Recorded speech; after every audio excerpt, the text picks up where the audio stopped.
Beetlejuice's original script was a lot darker than what ended up on screen. Beetlejuice hits theaters this weekend. So here's some things I bet you never knew about the original. The idea for Beetlejuice started with horror author Michael McDowell, who Stephen King once called the finest writer of paperback originals in America today. In the mid-80s, McDowell was inspired by recent supernatural hits like Ghostbusters and Poltergeist and wanted to try his hands at a screenplay like that. So along with his partner Lawrence Senelek, they brainstormed some ghost ideas. I guess the two were kind of annoyed by their families at the time, because that sentiment inspired the movie's main theme. McDowell also had the idea of what if ghosts living in a haunted house weren't evil, but instead good, and it was the humans who were bad. So McDowell then teamed up with Larry Wilson to write the screenplay, which was at first much darker. It was basically a straight-up horror movie. The Maitland's car crash, for example, was going to be much more graphic. In that version, Barbara's arm was crushed in the crash. You know, in the final film, when the character says that her arm feels frozen, that's why. And instead of the dance scene at dinner, the dinner guests were all magically roped to their chairs. The limbo void, the Maitlands' go-to with the sandworms, had no worms, but it instead had massive clock gears that were shredding the fabric of time and space. At first, Beetlejuice himself was a winged demon who takes the form of a short Middle Eastern man, and then later drafts gave him dialogue written in African-American vernacular English. Beetlejuice wanted to kill the Dietzes and have non-consensual sex with Lydia. The name Beetlejuice comes from a red supergiant star in the Orion constellation. McDowell once said he was impressed by how many people were able to make that connection. In one early version,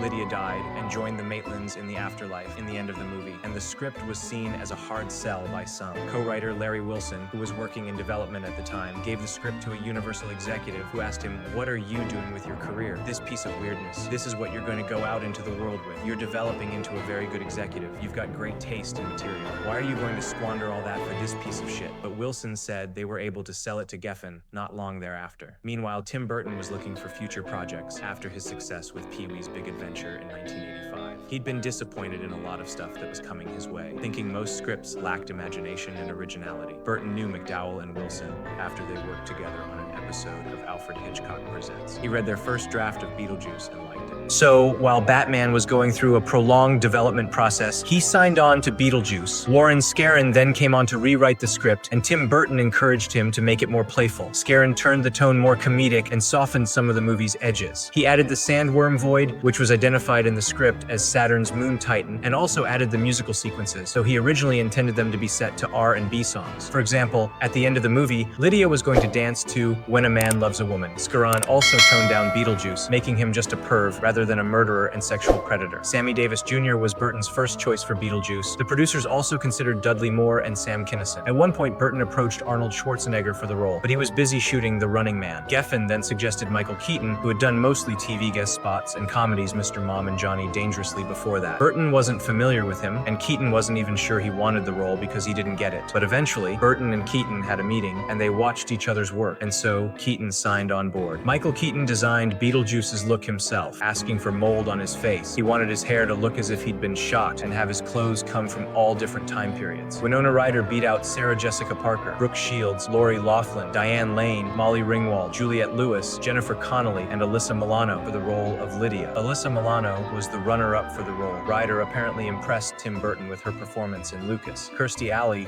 was Burton's first choice for Barbara, but Cheers wouldn't let her out of her contract to do it. Sigourney Weaver, Linda Blair, Goldie Hawn, Laura Dern, and Linda Hamilton were all considered before Gina Davis got the role. Angelica Houston was originally cast as Delia, but got sick and had to drop out. So then Tim Burton approached Catherine O'Hara, who initially turned down the offer to take over that role, but she accepted after Tim Burton personally flew out to meet with her and persuaded her to do it. Catherine O'Hara met and later married production designer Bo Welch while working on the movie. Some accounts say it was Jeffrey Jones and Catherine O'Hara who suggested the calypso music for the dinner scene. Tim Burton once said it was hard getting actors to sign on to Beetlejuice as they didn't know what to think of the weird script. The movie features Dick Cavett, Robert Goulet, and Hollywood legend Sylvia Sidney in minor roles. Burton had to beg Sidney to do the movie. They'd later work together again in Mars Attacks, which ended up being her final film. Geffen gave Beetlejuice a $15 million budget, $1 million of which went to visual effects. Principal photography took place from March 11th to June 11th, 1987. Through the use of stop motion, replacement animation, prosthetic makeup, puppetry, and blue screen, Tim Burton intentionally made the movie look like the B-movies he grew up with. He wanted the effects to purposely look fake and cheap-looking to give it that B-movie vibe. The movie takes place in the fictional town of Winter River, Connecticut, but the exteriors were shot in East Corinth, Vermont. They had to dam up a small creek in town to provide deeper water for the bridge crash. The Maitland's house was a facade built on a farm field 100 yards away from that bridge. When Michael Keaton first showed up to the set in full hair and makeup, the crew apparently chanted, "Juice, juice, juice," which is amazing. But here's a fun fact. The character of Beetlejuice has just 17.5 minutes of screen time in this 92-minute movie. Michael Keaton was only on set for 2 weeks out of this 3-month shoot. When Adam and Barbara are in the death office, a voice on the PA system announces, "Flight 409 is arriving at Gate 3. United Airlines Flight 409 was a real plane that crashed in Wyoming on October 6, 1955. With 66 casualties, it was one of the worst plane crashes in history up until that point, and to this day, no one knows why it crashed. The football players that are bothering Juno are a reference to the 1970 plane crash of Southern Airways Flight 932, which took the lives of 37 players of the Marshall University football team. When Beetlejuice reveals a hideous but unseen face to Adam and Barbara, audiences were initially actually going to see that scary face, and an elaborate makeup effect was created for it, but it ultimately went unused. The scene where Beetlejuice eats the fly is a tribute to the horror film The Fly. Gina Davis starred in the 1986 version of The Fly, and Michael Keaton himself was offered the lead role in that movie but turned it down. Test screenings for the film went well, and audiences really loved Michael Keaton's character. So that led Tim Burton to film the epilogue, where Beetlejuice has his head shrunk. That epilogue is a little bit more upbeat than Beetlejuice's previous ending, which would have left him to the sandworms. Burton hired Oingo Boingo frontman Danny Elfman to score the film after they previously worked together on Pee-wee's Big Adventure. Warner Brothers, who came on as distributor, hated the title Beetlejuice and wanted to call it House Ghosts. As a joke, Tim Burton suggested Scared Sheetless, and he was horrified when the WB actually considered using the title Scared Sheetless, but they stuck with Beetlejuice. The movie hit theaters on March 30th, 1988, and made $8 million opening weekend in the US before going on to gross $75 million total worldwide, making it the 10th highest grossing movie of that year. Critics liked the movie. Today, 81% of the 108 reviews assessed by Rotten Tomatoes are positive, and legendary film critic Pauline Kael called the movie a comedy classic. Beetlejuice won the only Oscar it was nominated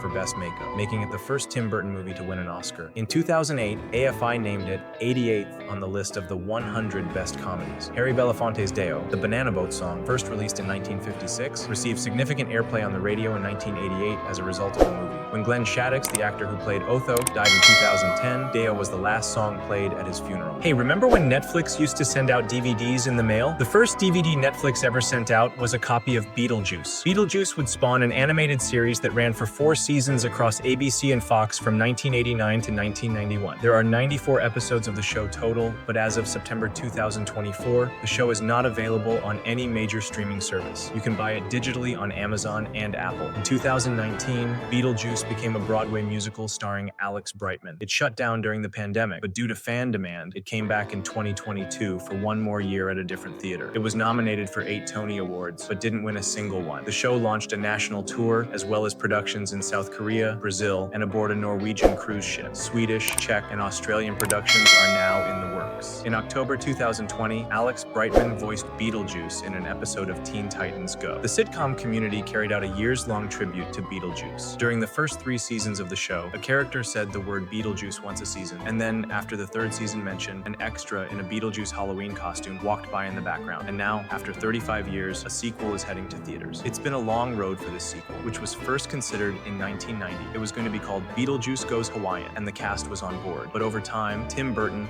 lost interest. Original screenwriter Michael McDowell was writing a sequel to Beetlejuice when he died of AIDS in 1999, and it seemed like a real possibility in the 2010s that Beetlejuice would get its sequel when Seth Grahame-Smith was hired to write a new draft. Tim Burton and Winona Ryder even spoke publicly about that sequel in 2014 and 2015, but it took another 10 years for it to actually happen.